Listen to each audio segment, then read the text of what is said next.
బావా నాకేం అర్థం కావట్లేదు బావా. అసలు కష్టాలు మామూలుగా లేవు. ఓ 500 ఉంటాయి బా.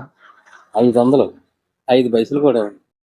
ఒరే, మొన్న అక్కడ ఎవడో అది చెప్తాడు ఇది చెప్తాడని వెళ్ళి 5,000 ఎట్టుకెళ్ళి నా దగ్గర. రానిపోని సర్జులకి అయితే ఆడికి ఇత్తమైతే తగలేసుకొచ్చాను అయిపోయినాయి బావా అన్న.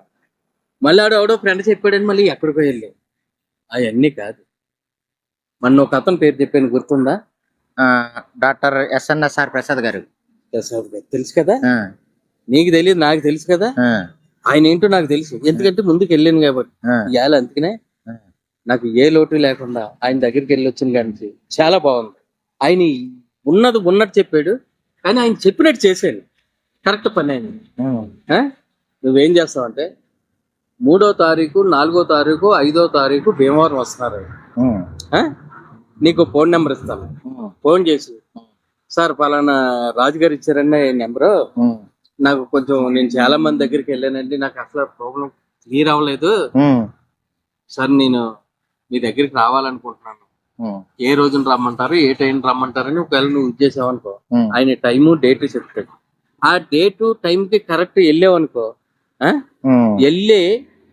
వెళ్ళాక ఆయన ఏం చెప్తాడో అది పాటించాలి. పాటించాక ఆ రిజల్ట్ ఏదో నువ్వు చూపించి, బావా నువ్వు చెప్పినట్టు నిజమే బావా అన్నపోతే నన్ను అడుగు. ఏమండి మీరు కూడా 3, 4, 5 ఈ తారీఖుల్లో భీమవరం వస్తున్నారండి గురువు గారు. మీరు గనక ఎంతో మందికి వెళ్ళి ఉంటారు, ఎంతో మంది దగ్గర చూపించుకునే వాళ్ళు అవ్వకపోవచ్చు, కానీ ఇతని దగ్గరికి ఒక్కసారి వెళ్ళి చూడండి, చూడండి, ఆ? మీకే తెలుస్తుంది రిజల్ట్స్. ఆయన చెప్పినట్టు వినాలండి. కానీ ఎప్పుడు పడితే అప్పుడు వెళ్ళిపోయి టీవీలో నిలబడతానంటే కుదరదు.